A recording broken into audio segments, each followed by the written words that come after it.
I'm Eric Loy, and welcome to Eric Loy Interviews. On this podcast, we talk with folks from the VTuber community on their channels, their talents, their stories, where they come from, and their plans for the future. ShepsBots joins me. Hi. Hi. Hey, I appreciate you coming on. Folks who don't know behind the scenes, I messed up the time for the interview. and our guest was kind enough to overlook the fact that I'm a strange and addled old man and still came to the interview. Thank you so much. Happy to be here. It's no worries. Please introduce yourself to everybody. Hello, everybody. My name is ShepsBots. I'm a type 1 diabetic Fox VTuber. I stream on Twitch. I've been a VTuber for about a year now. I suck at introducing myself. I don't think I'm cool, but other people think I'm cool. So, but that's all I got about me. That's the very basics. That's the secret to success. As long as you can fake other people into thinking that you're cool, you're in like yes. Flynn. So you started about a year ago, you said. Mm-hmm. All right. What got you started in it? Well, so I used to stream back in like college and high school, and then kind of around when the pandemic hit, 2020, instead of my job like shutting down like a bunch of other jobs, my job actually boomed. And so I became a workaholic, working 40 plus hour weeks, getting all that overtime. Wow. Just my job was very, very busy. Became a workaholic. My job now has slowed down a lot.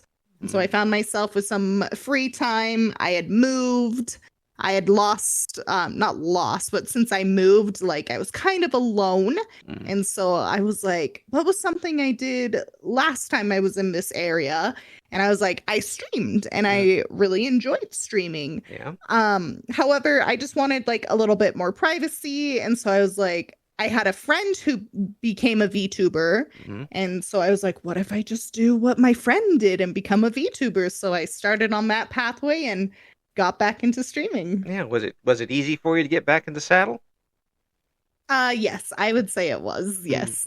Yeah. So it wasn't like you came in and suddenly got stage fright. No, nope. Yeah. It's sometimes something like that's like riding a bike. You can get back on it again and start. Yes. Now it's been 40 years since I've been on a bike, so it wouldn't be quite that way for me. But you never know, muscle memory. Yeah, I have no muscle. That's my memory. Oh, no.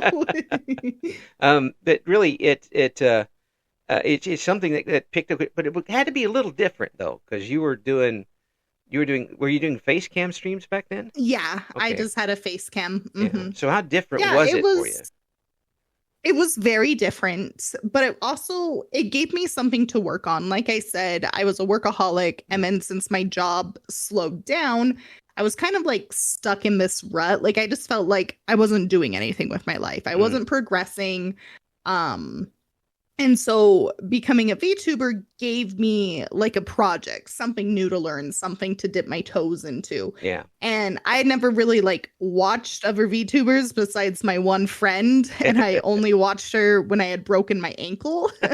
And so I couldn't do anything else. I was stuck. I couldn't walk for like 12 weeks. I was just stuck in bed. Yeah. And I don't know. I feel very awkward like reaching out to people and being like, will you help me with this? I don't know how to do it. Yes. And so I didn't reach out to her. I should have, because she would have been more than happy to help.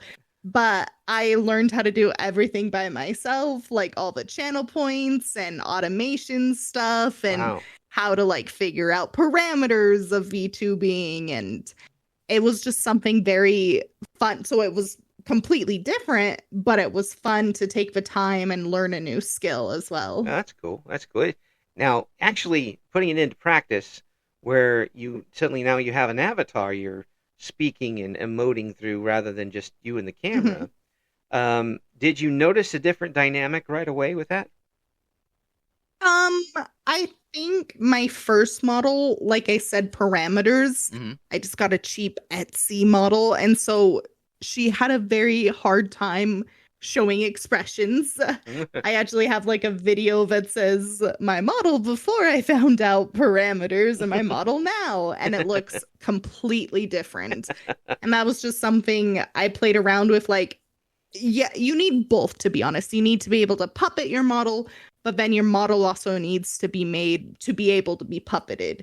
And I think my cheap little Etsy model wasn't really made to be puppeted. I did the best that I very could. Yep. But now with my full body model and my current model, I definitely can see her having a lot more emotions and expressions, and you can tell. Like, I had someone on stream just the other day be like, I could see in your face how angry you were right there. And made me laugh because I was like, I made a face? Like, I didn't even realize I was making a face, but my model picked up on it. Yeah. You look back on the recording, and like, oh, I really did do that. Well, what the heck? Yep. You have to get then if you get embarrassed by that, you'll have to get a model for your model. Exactly. Which would be, I think, the first time anybody would do that. So if you really want to do that and set yourself apart, I won't even claim copyright on it if you want to do it. Oh, perfect. So I want to ask you about this because you mentioned it before, being a type 1 diabetic. Yes. Folks who haven't had to deal with that don't know how tough it is to deal with certain things, like healing, for example. Yes. You were out with an ankle break. Did that take you longer than an average person without diabetes would have to heal up? I'm not sure because, to be honest, I broke and dislocated my ankle. It was a very bad break. So like every time I went to a doctor to discuss it, they're like, just be patient. It's a very bad break. But in terms of like other things that more people have like a threshold on, like getting your wisdom teeth out. Oh yeah. I was out for like 2 weeks. And one of my friends, they were out for just a day and they went back to work the next day.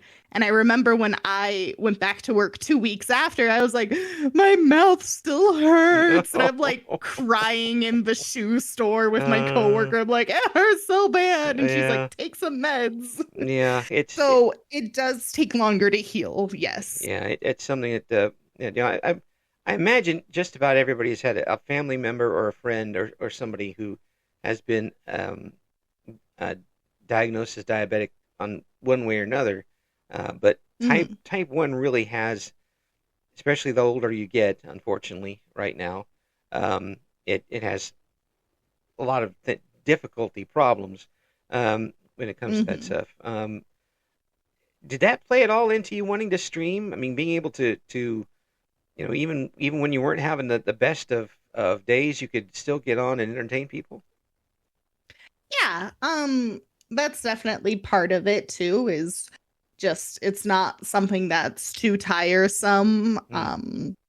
So they do say diabetics make about 100 decisions, like mental decisions a day. Just so I can get very mentally tired. Like if I want to go on a walk, I gotta think, okay, what's my blood sugar? Yeah. Am I able to go on a walk right now? Do I need to bring some fruit snacks and Gatorades, Jolly Ranchers on this walk? Will I be okay to do that? Yeah. When I eat dinner, I have to be like, how many carbs is this? How many units of insulin do I need to give myself? Should I pre-bolus? Is this pizza? So I know I need to do like a half bolus and then bolus again in an hour. Yeah. So like there's just a lot of mental fatigue you can get with keeping up with your diabetes. And so that's something I did think about when it came to like streaming. And there's some days where I'm just like, I'm tired and I don't want to entertain people. And I'll cancel stream, which is okay. But streaming's not the hardest thing to do. It's not like I'm out and walking around. So that is another reason why I love streaming too. It's something I can do in the comfort of my own home. There you go. That's something. I known a lot of people who've had to deal with it, both family and friends, and I hate it. That's the best way to put it. And then I'm glad that you're able to do what you want with it and keep going with it. As far Yeah. as your content, what are you doing when you're streaming right now? Um, right now I am addicted to Dead by Daylight. So that's most of my content is playing Dead by Daylight. And then of course just a lot of just chatting. Mm. I have this one moderator of mine that's like, Shep, stop yapping and play the game. You've been just chatting for like an hour now. So Hey, if I am a good yapper. yeah, if And that's what the I audience go on wants, tangents. if Yes, exactly. do what the audience wants, that means that makes Hmm. a lot to it says a lot to um your association with your audience, with your chat, and that you can just sit there and chat with them for an hour, and Yeah. nobody's the only people that are complaining are the moderators. Yes, trying to keep me on schedule because I get distracted. Is it easy for you to settle in and settle back and relax with the chat at this time? Yeah, I think so. Yeah. Hmm. Yeah, was it easy for you the first time when you streamed? Um, of course there was nerves and like of course when you first start out you don't have a ton of chatters. Hmm. And so I didn't just kind of sit there and chat to myself. I would start the game playing the game a lot earlier, but then I would go and chat to myself and I found that quite easy. It's something I do all the time. I talk to myself a lot. Like when I'm cleaning or doing like dishes, I'll talk to myself. I'll just be like, la la la, do this, Sheps, and now I'm doing this. And even when like I would be taking tests in school, like I hated the like testing centers because you have to be quiet. Oh yeah. And I talk to myself. And so I'd be there with my like little pencil and paper, and I'd like put my head down and I'd be like, okay, you remember this, Sheps. Remember this on this note. It was Yes. highlighted purple. And Yes. like that's how I would like talk myself through the test. So talking in stream has never been like an issue for me since it's something I've just done my entire life. Yeah. I mean, were you ever up on stage for anything? I took a drama class in ninth grade. Yeah. Um, but nothing too crazy. Yeah. Me too. I took one. I had to get an English class in, and I figured Mm. it would help me out with talking in front of people. Hmm. Um, which I'm Well, I guess I did do debate and I did like a speech. yeah. So, Yeah, I just never really enjoyed having an audience that I could see. Now, being on the radio is a different yeah, story, and doing this is a different very story. different. I don't have to see anybody. I can just, but I can insult them and not have them look at me. Um, I love it. I can, but it is a lot different, and it did help out quite a bit. I mean, Hmm. I wasn't going to be an actor or anything like that, or anything along those lines, but at least I can. I had some situations later where I was up in front of several hundred people and had Hmm. to had to do things, to say words that made sense and that sort of thing. uh, Yes. and it did help out a lot. So did I mean? You say you took one class, but it might have helped you. Yeah, definitely. Yeah. I think it just helped me in terms of preparing. Like there definitely have been times in work where I've had to go and present in a meeting or something, and if Mhm. I wasn't super prepared, I noticed I stumbled a lot more. Yeah. But like if you give me a script or like with my debate speech, I memorized that speech and I Oh. felt perfectly fine saying it. So, Oof. but I guess if I'm not prepared, that's when I kind of get like nervous and stumble and say a lot of ums Yeah. and get all shaky voice and Yeah. yeah. That's not that's you may not be confident up there, but you got to pretend you are. Yes, you gotta fake it till you make it. I can collapse in the back. Thank you very much. Yes. I have to stand out there and pretend that I'm not shaking in my shoes all the way through. Hmm. That here you do get a chance to have such a wide audience, and the potential is so huge. Um, and I hope people still get this, is that there isn't a ceiling yet on how Yeah. many people. There are people here. There are millions and millions of people who don't even know VTubing exists who would enjoy watching it. Yeah. No, And that's exactly how I was. I had no clue about VTubing until, I was forced to kind of sit down and take a break. And I finally got back onto Twitch and gaming. And I was like, oh, my friend Sam, I remember her. And I checked her out and I was like, that is not Sam, but I like it. it's even better. Yes. Sorry, friend, but I like your avatar a lot better than you. I know exactly. And I was like, I want to be a cute anime girl. Yeah, yeah, and you get to present yourself the way you want to be presented. Yes. Whether no, and I'm glad for that for a lot of people because it, it's very tough to do that in offline to be able to present yourself the way you want to be presented. But I've looked at it like going from high school to college, where in high school to college you're the same person as you go from one to the other, really for the most part. But all your backstory is gone. you get to start fresh and dip into a pool that hasn't been contaminated yet. Yes. So they're not going to worry about what you did when you were 5 years old and softball hit you on the head or something. They're gonna judge you by what you're presenting to the table now, and you get to control your world.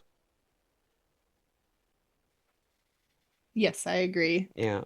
And then even the same going into college, like no one cares really what you did in high school. Yeah. So Yeah, they really don't care.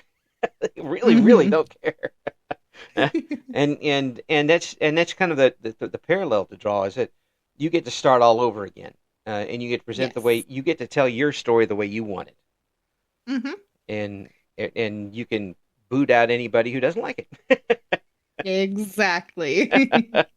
Have you had any trouble with that with chat? I mean, have you had a few folks try to throw dirt in your Cheerios? Not that I've noticed. I get a lot of people, they call me Sheeps because my name, people don't know how to say my name a lot. So I guess the only bad thing is they're just like, oh, it's ShepsBots. And I'm like, I'm not a sheep. I'm a fox. It's Sheps. There's only one E. And so that's like a running joke with my community. I hate it so much, but they enjoy teasing me. So, but it's good for a t-shirt. I let them call me Sheeps. It'd be great for a t-shirt. I'm not a sheep. Yep. Maybe for April Fools, I'll get a little like outfit change and have it be a sheep outfit or something. They would all just faint at that point. Yes. So but I haven't had any bad apples to say. There's one person I did ban, but then after a few months, I let them back in. I think we just needed some time to cool down after a disagreement, and all has been good since then. And they wanted pineapple on pizza, didn't they? I want the pineapple on pizza. Well, it's been a nice interview. Now you can have all the pineapple on the pizza you want. I'll have the rest of it. More for me. That's right. I get more pineapple on pizza, and you get some more normal plain pizza for you. Normal plain pizza. That's all I'm looking for. Yeah. With extra cheese. I'm good. The audience itself, how quick did it grow for you? Were you surprised by it? When I actually started taking it seriously, yes. I started kind of around January 2024. I only did like a few streams here and then. I started kind of wanting to go in March. And I was very surprised at the viewerships I had then. I did have to basically take all of April and May off of streaming because of some personal family stuff that happened. And so I was expecting when I came back in June that it would be empty, like, because they say, taking big gaps will kind of kill your viewership. Mhm. And so I was like, oh, I had gotten to like such a good spot. But I come back in June and it was just as good, if not better. And I have loved the growth. I feel like I'm kind of at a plateau right now, and there's some things I might need to change with my content to try to get it going up more, but I'm happy where I am. Yeah, yeah. And helping, this is one of the reasons why I would suggest people have, recorded programming or like a YouTube or TikTok or Instagram Yes, along with it, because when you do take that time off, they can still come back and refresh what exactly. they like. Sometimes they can use it as advertising for your live streams, but also as a supplement. Um, Hmm. brand loyalty. It's marketing 101. I keep trying to bring that in from radio, and I feel icky after bringing it up. Yeah. Marketing, but it does come down to that. If you really want to grow your channel at a Hmm. more exponential rate. Yeah, definitely. TikTok has been a big, big part in growing my chat. Mhm. I want to say like 90% of my chat is from TikTok. So yeah, No, I need to get on the YouTube train. I hate editing. yeah, So yeah. I gotta learn or hire someone and get on that. This portion of the show brought to you by TikTok. Talk your tick on TikTok. Throw a little sponsorship in there. Maybe they'll throw me a ducat or Yes. something. So what? So when you got started back up again, did you really have a goal, or were you just doing it to see what it was like? I was basically just doing it because I was lonely. Huh? I had moved about 3 hours away from my friends and family, Oh, and I was like, you know what? Streaming's a great way to meet some new people and have some people to talk to. So, um, that was just kind of my goal, was just to meet new people, make some new friends, and have a good time online. yeah. And those friends that you met now are even further away.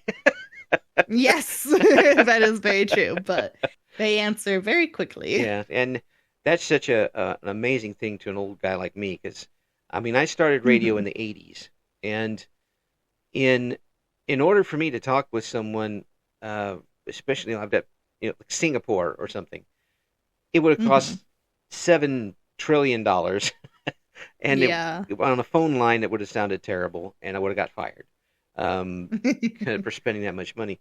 But now just being able to pick up the microphone and turn the computer on, and there you go, Yeah. with a much better, clearer signal than you would have ever gotten on a phone line, is amazing in just 40 years' time. And people say, well, just 40 years. Hmm. Yeah, it's when you look at the history of the world, just 40 years isn't that much.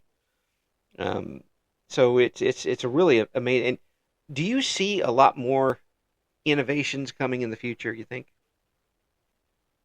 Yeah, I think we totally do. And I understand that in just 40 years, like 40 years ago, diabetes management was Mm. kind of a death sentence. You know, they Oh would yeah, say diabetics wouldn't live past 30. yeah. And, I look at it now and it's like, no, like we have insulin pumps and Mm-hmm. CGMs, and Mm-hmm. the fact that they're in your phone or as small as a phone. Like I saw a picture of the first insulin pump and it's this huge like Oh, backpacking backpack yeah. that like goes above your head, Oh and I was like, I am so glad I don't have to wear that on a daily basis. yeah, yeah. And I think it's more. There's more of an awareness too Yeah. in a lot of things. And this Mhm. is going to sound terrible, but it's my take, and I'll own it. Um, Mhm. the rise of type 2 diabetics, and the more people that are diagnosed with that, I think kind of has brought diabetic things into the forefront a little bit more. It Yeah, sounds no, terrible, even but just in my years of being diagnosed with type 1 versus type 2, uh-huh.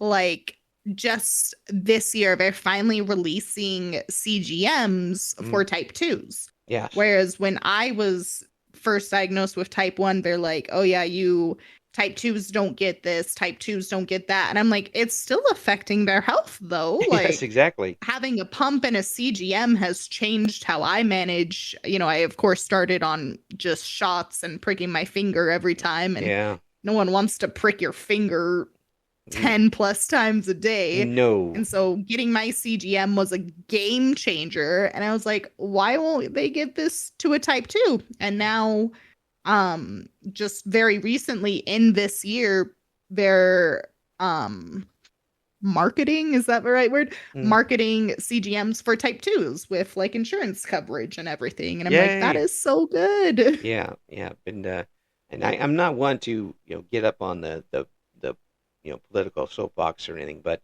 Mhm. insulin should be free. Um, I agree. yeah. I don't understand why it's not. But um, the have you looked at it ever as a disability? No. And I actually remember my first job I got. Mm-hmm. We had like someone buy the company out or something like that. And I Yeah. remember my boss like came back and they're like, Sheps, you need to come into the back and fill out some disability paperwork. And I'm like, huh? Like, I'm not disabled. What are you talking about? And she's Yeah. like, yes, you are. And I'm like, no, I'm not. And then I was like, oh, it does say diabetes right there. Yeah. There have been times, I'm in a management position at my job right now. So looking back on it, I'm like, okay, yes, diabetes technically is a disability. Like there's been times at work where I've had to be like, hey, I need to take like a small 10-minute break right now because my blood sugar's low. I just need to go drink some Gatorade, some orange juice, eat a snack, and then wait about 10 minutes for it to take effect. And so like by work standards, yes, that is technically a disability because I need accommodations. I needed that little extra break. Right. But in terms of just my life in general, I've never really had it stop me from doing anything that I wanted to do. I didn't think you'd say yes because just from everything you've done. But there are some people who might be listening who just got diagnosed with it or something in general, and it is not the same as being diagnosed with it in 1978 by any stretch of the imagination. We haven't gone far enough. There's some things right on the horizon, I know, but we're not there yet.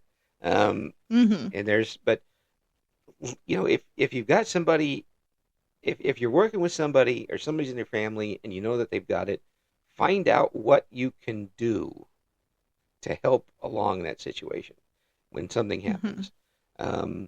It could be very vital and in the long run.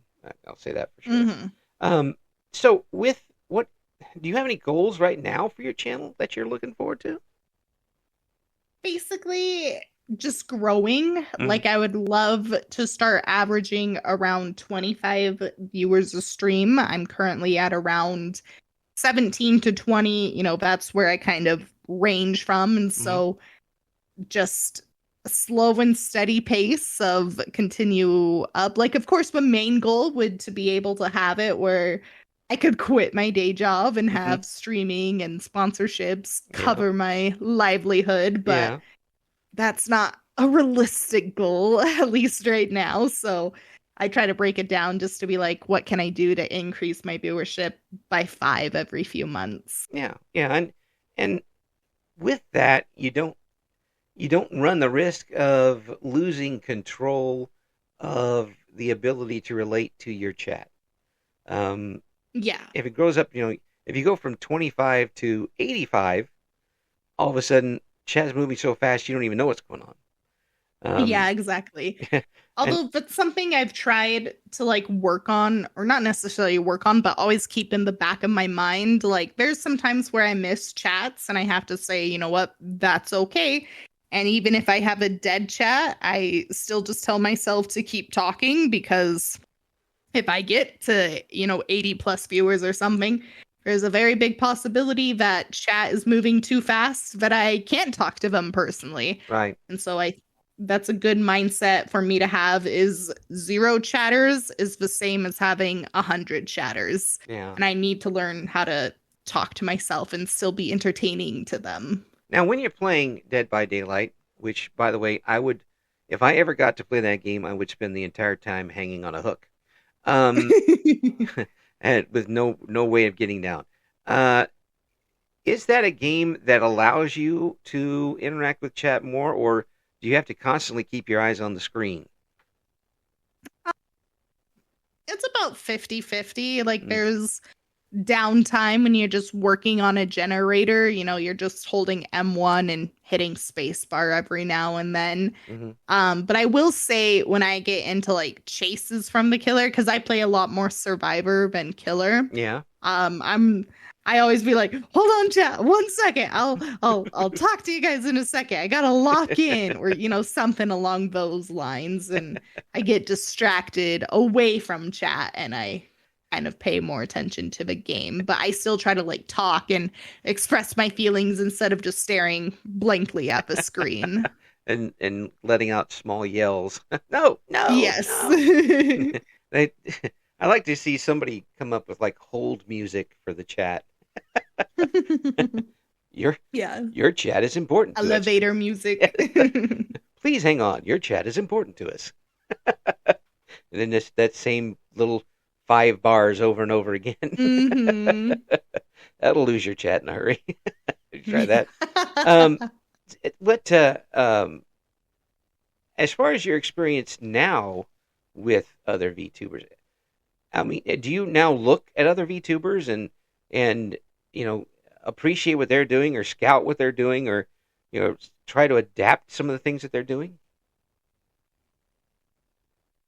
I guess on TikTok I do like kind of just like trendy things. But when it comes to streaming itself, I don't think so. There have been some times where like I've done like a little voice or like a laugh or something, and someone's like, hey, I do that too. And I'm like, did I pick that up from you? Or like it's unconscious if I do. Yeah. But no, I like to kind of stay true to myself, and like I'm horrible at collabing. Like that's something I need to get better at, because I don't know like when to stop talking or to talk over them if I feel like I should say something. So like I haven't really had the opportunity, besides just watching people, to kind of like see what they're doing and take inspiration from that or not. Yeah, that's a tough thing, because especially if you don't know them really at all, other than watching them, because you're coming in cold. You don't have a natural flow to what you're doing. Yeah. I did a lot of baseball and basketball play-by-play in the radio, and I can tell you that when you have a person with you in the booth, you have to have a flow with them. Otherwise, there's just nothing that's going to work. You might as well just one's keep talking. cutting off the other. Oh, yeah. And not just cutting them off, but running over, and now you're competing against each other to try to get something on, which is even worse. But sometimes it just fits perfectly, and then when that happens, it's just it's a walk in the park. But it's a I can imagine. I think I would probably, if I was in that situation, I would be very reticent to do it. Especially because you seem to be able to keep your audience entertained so well on your own. And that's, I think, the biggest thing that I struggle with is, do I pay attention to chat or do I pay attention to the person I'm collabing with? Yeah. Not to mention, that's where I struggle. And not to mention their chat. Yes. Yeah. And it's always, are your chats compatible? Yes. Do you have the same audience? But yeah, especially because Twitch has the shared chat now, and I just never know, like, if someone, because you can see if they're chatting from my chat or from their chat. Yeah. And it's like, oh, should I, read their chat and like interact with them, or is that chatter trying to talk to the person I'm collabing with, and I'm just like, I don't know, what do I say? And just like, if they have a different style of chatting, maybe it takes them a few more seconds and I notice it first and I want to get in there and be like, hello, so and so, blah blah blah, and they are focusing on the game rather than the chat, and it's just, I struggle with it so hard. Yeah. When I'm thinking about it now, the way you put it, I'm like, boy, that would be really tough to even, unless you really knew them, to jump into it. And some people are, some people hold their nose and dive in. It works sometimes, it doesn't work sometimes, and it doesn't phase them one bit. It would take one time for me. Yeah. And I would just hide and never come out again after that sort of thing. So if you had a chance to get up with a small independent group of people, not an agency by any stretch of the imagination, but just a kind of a group that got together, would you look into it, or is that something you're not interested in? I think it's something I'm interested at the moment. Like I said, I just don't feel like I'm great at collabing, and I'm slowly trying to get better at it. Like, I force myself to do a collab stream once a week. So hopefully I can get better and feel a little bit more confident with that, and learn how to manage it. Yeah. And I can't imagine anybody not wanting to collaborate with you. I mean, the personality is wonderful and very easy to talk with. And oh, thanks. But you've got to be comfortable with it too, and it's and if the most jovial, easygoing person, if they're nervous, is very tough to handle sometimes. And it makes that's why I try to do on this. I try to be as calm and forthcoming and make things go easy as possible, because. You'd be surprised. Well, maybe you wouldn't be surprised. Putting a microphone in front of somebody's face in a situation that they're not used to, how quickly they can clam up. Yeah. And then you just give me a one-word answer. Thank you very much for that. Yeah, and that's no fun either. So I can understand that. Yeah. So if you were able to do something really big for your channel right off the bat, what would you want to do with it? Oh gosh, what would I want to do with it? I have no idea. I've never thought of that. Something really big with my channel oh my goodness. Anything. I guess just one thing that I would love is to do like a big charity stream or something along those lines. And like, I of course would be biased and I would do like some sort of diabetes charity. Absolutely. But of course that's like something I'm scared of. Like, am I in a position to be able to do that? Or will it end in like 2 minutes because no one donates? So, if I was able to do anything big, I think it would have to be something along those lines. Yeah, there's that fine line between want to and confidence to. Yes. And sometimes they don't ever follow the same path. But if you got a chance to do it, I imagine it'd do well. I would think there'd be people that'd be out there helping, but the problem would come in is you'd have to collaborate with people. Yes, exactly. Foiled.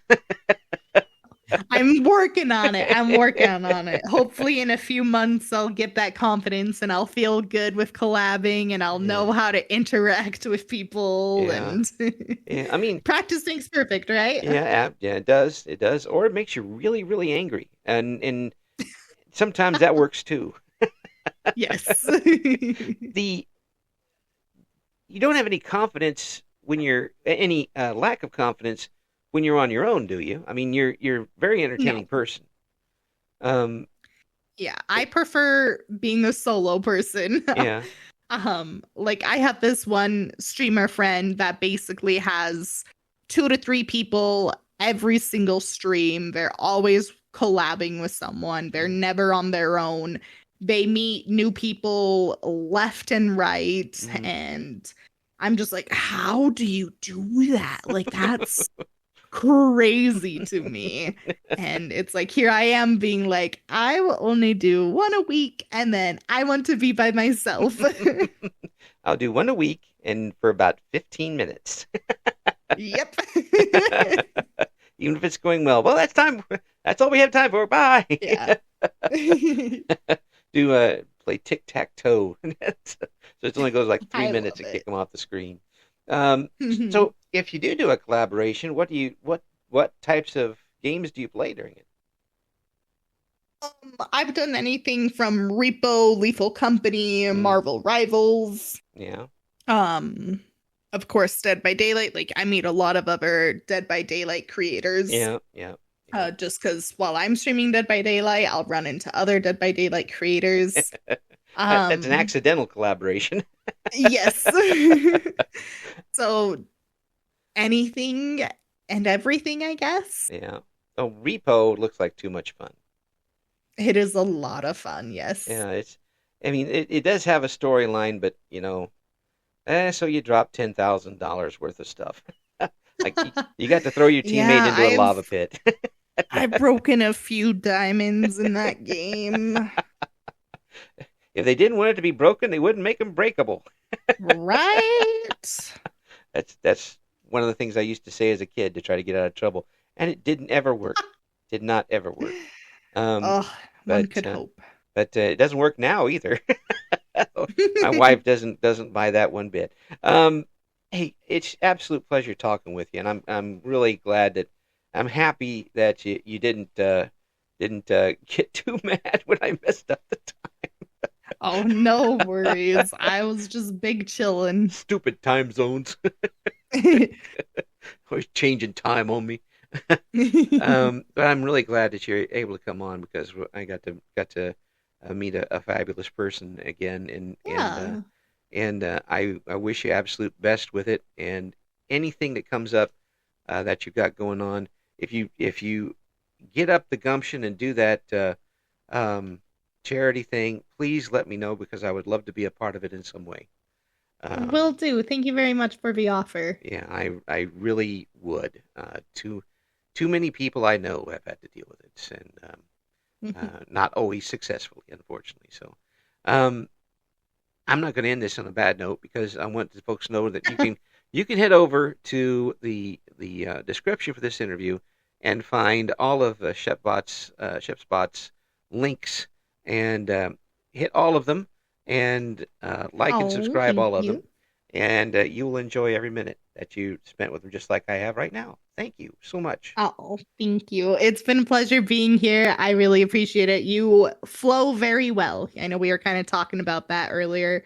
I never had any pauses where I'd be like, I don't know what to say. This is awkward. So thank you very much for having me, and you're wonderful and amazing as well. Thank you for listening to Eric Loy Interviews. Join us again next time when we talk to another member of the always interesting VTuber community.